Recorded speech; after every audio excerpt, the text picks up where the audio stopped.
Menurut Anda, apakah kepailitan dan pailit adalah akhir dari segalanya di mata seorang debitur?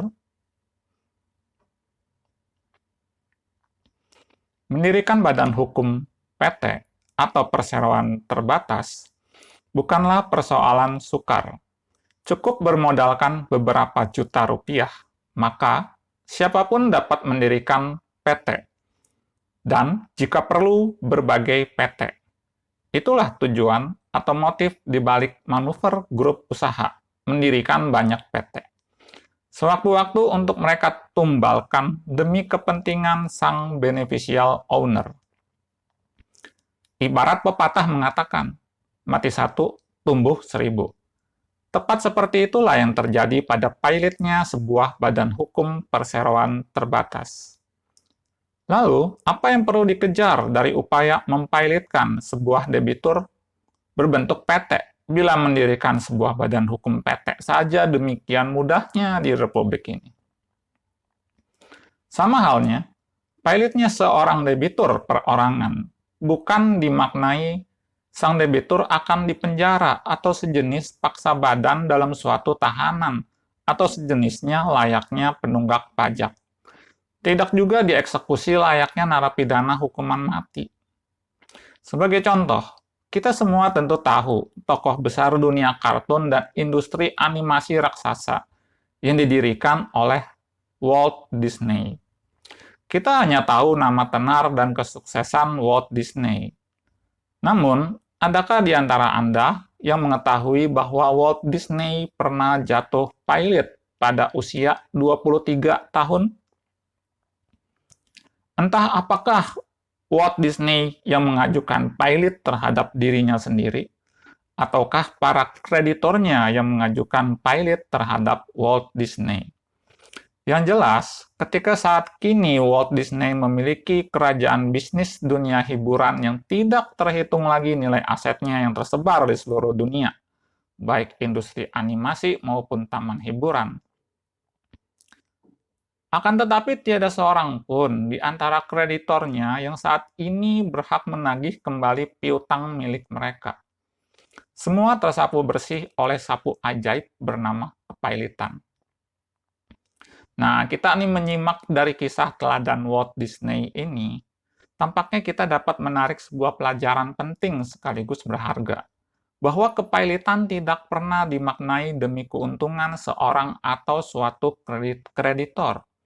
Kepailitan selalu dimaknai demi keuntungan sang debitur itu sendiri. Pernah tersandung pailit, bukan berarti sumur hidup tersandra dalam keadaan vonis pailit yang distempel dalam kartu tanda penduduk milik sang debitur pailit. Nggak ada cerita seperti itu. Belum pernah kejadian hal semacam itu. Dan belum pernah ada aturan semacam itu. Walt Disney terbebas dari status tersandra hutang maupun jeratan hutang, justru berkat kepailitan. Oleh karenanya, Walt Disney patut disembah, menjadi dewa yang dikagumi oleh banyak kalangan debitur, terutama debitur kredit macet. Jika perlu, menjadi, dalam tanda kutip ya, nabi bagi kalangan debitur nakal, dan dipajang potretnya pada kantor-kantor kalangan debitur yang hendak mempilotkan dirinya sendiri. Tapi ini saya bukan ngajarin yang enggak-enggak ya. Nah, kerajaan bisnis Walt Disney saat kini adalah hasil output produk kepilotan. Insentif, bukan disinsentif. Nah, kenapa saya bisa mengatakan seperti itu? Inilah yang akan kita bahas. Berdiri di atas piutang-piutang tidak tertagih kalangan kreditornya yang justru bertumbangan karena menderita kerugian pasca pilotnya sang Walt Disney. Pasca penetapan pilot berakhir dengan pemberesan dan laporan pertanggungjawaban sang kurator pada hakim pengawas pengadilan niaga. Maka, tepat pada saat itu jugalah sang debitur ibarat menjadi terlahir kembali atau reborn, istilah bahasa Inggrisnya ya, bersih dari segala hutang piutang. Bukankah itu suatu hal yang menyerupai kabar baik, menggiurkan bagi sang debitur itu sendiri, yang selama ini dipusingkan oleh tagihan yang menggunung? Kita tahu ya, yang nama debitur pilot itu udah pasti dia nggak punya harta apapun untuk dieksekusi, ataupun untuk dicairkan dan dilikuidasi oleh kurator. Banyak dapat kita jumpai para pengusaha sukses di Amerika Serikat, yang sebelumnya ketika berusia muda juga pernah menikmati betapa manisnya angin surga kepailitan yang menimpa diri mereka. Namun, faktanya memperlihatkan, saat kini mereka tetap dapat berusaha dan menjadi pengusaha yang sukses dan makmur. Dengan demikian, kepailitan sangat jauh dari kesan vonis mati seumur hidup. Kepailitan justru adalah atau menyerupai vonis dilahirkan kembali, bersih dari segala dosa-dosa. Tanda kutip ya. Ya, dosa-dosa di sini kita anggap saja sebagai tanda kutip ya, cuci dosa atau debt laundry, akibat hutang yang menumpuk sebelum terjadinya kepailitan. Maka, menjadi ironis sekaligus kontradiktif ketika suatu kalangan kreditor justru berminat mempailitkan sang debitur. Mengingat kepailitan adalah semata demi keuntungan dan kepentingan pihak debitur itu sendiri, maka yang paling ideal mengajukan pailit ialah diri sang debitur itu sendiri. Nah, menilik dari apa yang telah konsultan Sietra paparkan di atas, maka kepailitan selalu menjadi kabar baik bagi sang debitur pailit. Sementara di saat bersamaan, kepailitan menjadi kabar buruk bagi para kreditornya. Mungkin saja mayoritas kreditor dari sang debitur telah memahami dengan baik prinsip ini yang tadi saya sampaikan. Masalahnya, dalam praktik sebagaimana kerap konsultan Sietra jumpai, masih ada saja satu atau dua kalangan kreditor yang bersikukuh tampil perkasa dengan mempailitkan debiturnya sendiri. Kalau saya lihat sih ini demi ego ya, karena rata-rata seperti itu, demi ego. Pada gilirannya, yang menjerit dan meradang bukanlah sang debitur, namun para kreditur lainnya yang terkena getah dan harus menanggung resiko piutang tidak tertagih untuk selama-lamanya. Di saat bersamaan, sang debitor menampilkan wajah bermuram durja, seolah sedih sekali, seolah terpuruk sekali. Namun sejatinya di dalam lubuk hatinya, mereka ini tersenyum sumringah loh. Karena sesaat lagi, tak lama lagi, dirinya akan dilahirkan kembali, bersih dari segala dosa-dosa hutangnya. Itu saya tanda kutip ya. Kabar baiknya, benar-benar kabar baik, namun bagi siapa? Nah, itu yang penting kita garis bawahi. Apa yang konsultan Sietra ungkap sebagaimana tadi telah kita bahas bersama, bukan lelucon, bukan pula hisapan jempol, bukan wacana, bukan dagelan, bukan asumsi, bukan hipotesis. Namun fakta realita yang memang terjadi di lapangan. Banyak sekali konsultan Sietra jumpai kalangan kreditor dari kalangan perbankan swasta, terutama ya, tidak pernah mau belajar dari kesalahan masa lampau di mana kepailitan justru cenderung merugikan kedudukan sang kreditor itu sendiri, dan terus saja melakukan kesalahan serupa dengan melakukan aksi permohonan pailit kepada berbagai debiturnya secara maraton dari satu debitur ke debitur lainnya. Nggak usah saya sebut ya bank mana, tapi inilah tren yang terjadi saat ini. Percaya atau tidak, ketika klien yang berangkat dari latar belakang debitur yang diancam pailit oleh kreditornya, maka inilah yang pertama kali akan konsultan Sietra ucapkan pada sang debitur. Selamat, sesaat lagi, tidak lama lagi, Anda akan mendapat hadiah vonis berupa dilahirkan kembali, bersih dan bebas dari segala, tanda kutip ya, dosa-dosa hutang Anda. Mari kita rayakan bersama. Sambut kepailitan itu dengan tangan terbuka. Jangan menolaknya. Kreditor yang mempailitkan Anda adalah Sinterklas yang akan menghapus bersih segala, tanda kutip ya, dosa-dosa Anda.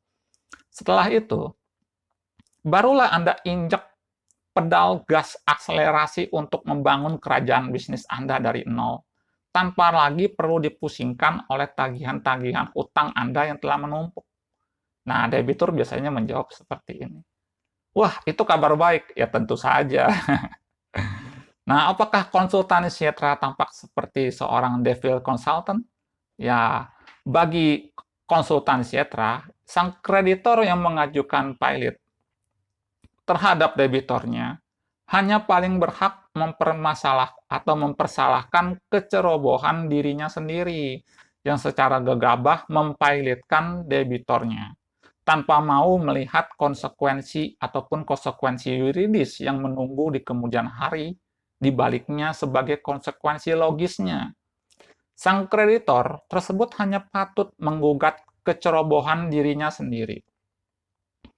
Hanya debitur bodoh yang akan takut ketika diancam pilot oleh kreditornya. Ingat ya, hanya debitur bodoh yang akan takut ketika diancam pilot oleh kreditornya. Namun ketika sang debitur memiliki devil consultant, maka ancaman pilot akan menjadi bumerang bagi sang kreditor itu sendiri. Ya, ini bisa disalahgunakan. Kepilotan itu bisa disalahgunakan oleh kalangan debitur. Kembali pada kisah sang tokoh animasi termasyur, Walt Disney. Walt Disney mungkin saat kini akan memiliki nasib yang berbeda. Bila saja seandainya dirinya dahulu kala itu, saat masih berusia muda, tidak pernah dijatuhkan pilot. Ketika Walt Disney berada pada titik nadir, berkubang dalam lembah kemiskinan, maka sang kreditor cukuplah bersabar menunggu Walt Disney kembali makmur dan berjaya. Untuk kemudian melakukan aksi gugatan perdata dengan tujuan goals berupa sita jaminan terhadap berbagai aset milik Walt Disney. Kreditor yang cukup cerdas tampak dalam kasus yang hampir serupa, namun dengan ragam justru berkebalikan, yakni yang dialami oleh J.K. Rowling, sang penulis tokoh dalam novel Harry Potter yang termasyhur itu. Ketika masih belum booming novel Harry Potter, J.K. Rowling yang hidup dalam kemiskinan bahkan tidak sanggup membayar biaya fotokopi naskah buku novelnya. Sehingga seluruh naskah ia ketik secara manual lewat mesin ketik tua. Bahkan dirinya dikabarkan diceraikan oleh suaminya sendiri. Kini, bagai roda yang terus berputar. Siapa sangka jika J.K. Rowling menjelma seorang miliarder. Mantan suaminya pastilah menyesali perceraian itu. Berbagai penerbit yang semula menolak menerbitkan naskah Harry Potter pun kini hanya dapat gigit jari. Namun tidak bagi para kreditor dari J.K. Rowling. Karena J.K. Rowling tidak pernah mereka pilotkan saat dalam kondisi begitu miskinnya sang J.K. Rowling. Nah, konsultan Sejahtera menyebutnya sebagai smart goals, bukan sekadar goal bodoh berupa jalan pintas instan bernama kepilotan. Itulah sebabnya kepilotan seringkali oleh konsultan Sejahtera beri julukan sebagai mie instan. Karena memang kreditornya yang memohon pilot menghendaki jalan pintas dengan tanpa mau belajar dari kenyataan selama ini. Bahwa tiada satupun kasus kepilotan di mana kreditor mendapat seluruh pelunasan dari berbagai hak tagih atau piutang milik mereka. Nggak ada satupun kasus di mana mereka terlunasi. Terlebih nasib seorang kreditor konkuren. Nggak ada cerita nih kepilotan kreditor konkuren terlunasi. Belum pernah ada case-nya. Jika saja para kreditor dari Walt Disney mau bersedia untuk cukup bersabar hingga Walt Disney mencetak kemakmuran, maka dapat dipastikan seluruh piutang para kreditornya dapat ditagih dan dilunasi karena hak tagih piutang menurut hukum yang berlaku di Indonesia. Dalam hal ini, Kitab Undang-Undang Hukum Perdata, ialah selama 30 tahun. Nah, kalau udah lewat 30 tahun, barulah hak tagih ini kadaluarsa. Tapi catatannya, tanpa pilot ya. Kalau udah pilot, udah deh nggak berlaku nih hukum.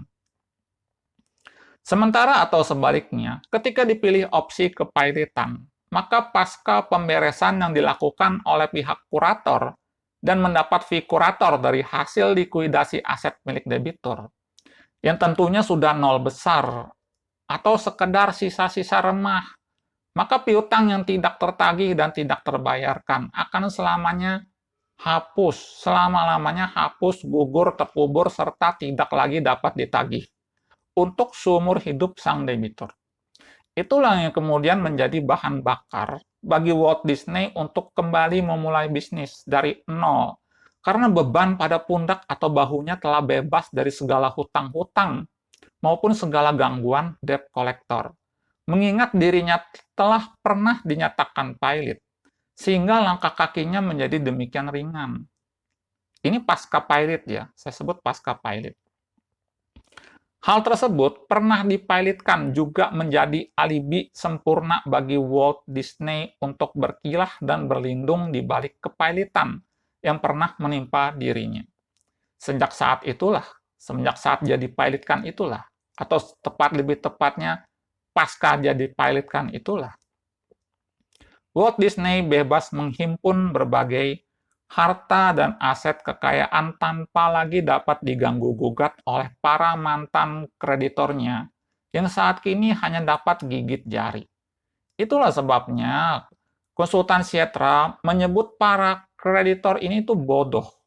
Demikian hanya paling berhak mempermasalahkan atau menyalahkan sifat gegabah mereka sendiri.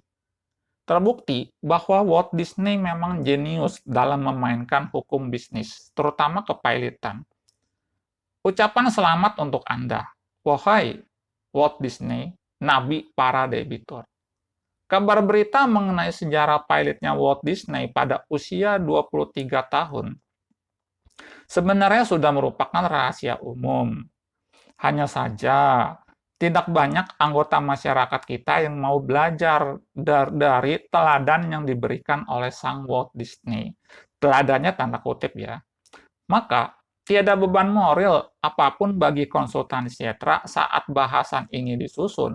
Sekali lagi, berita kepilotan Walt Disney pada usia 23 tahun sudah merupakan rahasia umumnya. Konsultan Sietra hanya sekadar mempertegasnya saja. Saya tetap nggak rekomen cara kayak gini ya, karena bagaimanapun hutang adalah ya karma buruk lah yang bisa ditagih di kemudian hari ya. Hutang harus tetap dilunasi. Itu prinsip etis ya, tapi kita nggak bicara itu sekarang. Kita bicara konteks hukum negara ya. Karena kepilotan adalah instrumen legal, mesti kurang etis diterapkan oleh pihak debitur itu sendiri. Sehingga ketika seorang atau suatu debitur dimohonkan pilot oleh kreditornya, maka kerugian pantas ditanggung oleh pihak kreditor itu sendiri ketika piutang mereka jauh dari kata terlunasi pasca jatuhnya kepilotan sang debitur. Sebaliknya, ketika seorang atau suatu debitur dibelit oleh berbagai hutang yang membuat mereka hidup sungkan, mati pun enggan, maka sebagai solusi akan konsultan Sietra tawarkan opsi mempilotkan dirinya sendiri. Apakah hal demikian melanggar etika dan etis? Sepanjang undang-undang tentang kepilotan masih sah keberlakuannya di Republik ini, memberikan izin bagi karangan debitur mempilotkan dirinya sendiri atau juga menggunakan jalan agak sedikit memutar dengan mengajukan terlebih dahulu penundaan kewajiban pembayaran utang atau PKPU singkatannya, sebelum kemudian menargetkan jatuh pilot ketika kalangan kreditornya tidak bersedia diperas dan diancam lewat proposal perdamaian yang hanya menguntungkan pihak sang debitor. Maka hal demikian sah-sah saja secara keadilan yuridis ya, meskipun tidak di mata keadilan moral. Sekali lagi ya, itu penting saya garis bawahi. Bila terdapat instrumen hukum seksi bernama kepilotan yang sah dan legal untuk digunakan, mengapa tidak dimanfaatkan secara optimal? Itu tanda tanyanya. Uniknya, mayoritas perkara kepilotan di Indonesia masih dinominasi oleh permohonan pilot dari kalangan kreditor, Nggak masuk akal kan? Itulah, makanya saya bilang anehnya ini seperti ini praktek di lapangan.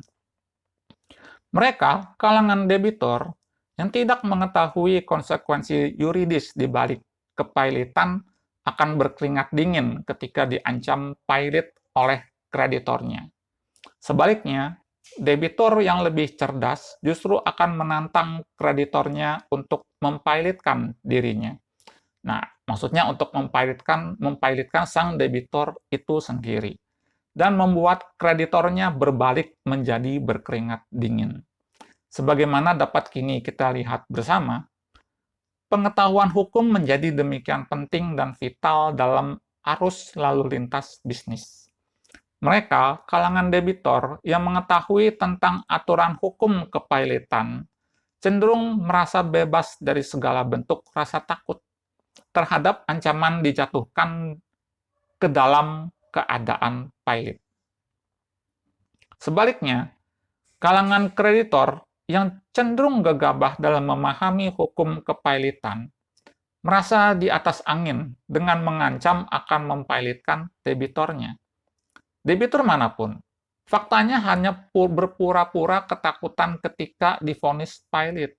Sementara sejatinya itulah yang mereka tunggu-tunggu. Suka atau tidak suka, itulah faktanya. Percaya atau tidak percaya, itu juga lah yang terjadi dalam realitanya. Setidaknya, menurut benak kalangan debitur pailit bersangkutan, sang kreditor dapat merasa puas setelah tampak gagah perkasa dengan mempailitkan sang debitur. Namun, konsekuensinya ternyata harus dibayar demikian mahal oleh sang kreditor pemohon pailit itu sendiri, yakni pasca vonis pailit, sang debitur bebas merdeka sepenuhnya. Jika sudah demikian, maka sejatinya siapakah yang paling layak mendapat gelar bodoh dalam kasus-kasus kepailitan yang menimpa seorang atau suatu debitor, jika bukan disandangkan kepada mahkota kecongkakan kalangan kreditor itu sendiri? Sepanjang undang-undangnya masih berlaku demikian pengaturannya, mengapa tidak digunakan dan dimanfaatkan secara optimal bagi kepentingan sang debitur itu sendiri? Kita perlu ingat betul apa yang telah konsultan Sietra ungkap di muka, bahwa kepailitan hanya cenderung menguntungkan pihak debitor itu sendiri. Bila Anda masih belum mampu memahami apa yang konsultan Sietra urai secara lugas, gamblang, dan utuh demikian, maka cukup bagi Anda untuk mengingat kembali sosok Walt Disney. Pada usia 23 tahun, jatuh pailit. Namun kini, dirinya memiliki dinasti kerajaan bisnis dunia hiburan paling besar di dunia. Lihatlah potret tokoh Walt Disney ketika ia berusia tua, penuh senyum. Namun, siapa yang tahu potret wajah para kreditor Walt Disney saat kini yang tidak lagi berhak menagih piutang-piutang mereka. Dalam undang-undang kepailitan, tokoh utamanya selalu ialah debitor itu sendiri, si debitur pailit. Sementara kalangan kreditor permohon pailit hanya menjadi sekedar penggembira semata dari pesta cuci dosa sang debitor pailit. Itulah cacat bawaan lahir undang-undang kepailitan yang tidak akan pernah dapat diperbaiki dengan perubahan rumusan pasal semacam apapun. Mau diubah seperti apapun undang-undang kepailitan, ini cacat bawaan lahir undang-undang kepailitan. Ini kodrat dari undang-undang kepailitan. Nggak akan bisa diperbaiki ini cacat bawaan lahir dari konsep kepailitan. Kepailitan itu selalu lebih menguntungkan debitor. Nggak bisa dimaknai sebaliknya. Nggak akan itu terjadi. Mau diubah seperti apapun, undang-undang ini memiliki cacat bawaan lahir dari konsepnya. Nah, akhir kata, mohon untuk tidak menyalahkan konsultan Sietra atas moral hazard ini ya. Cukup salahkan pembentuk undang-undang kepailitan kita itu sendiri.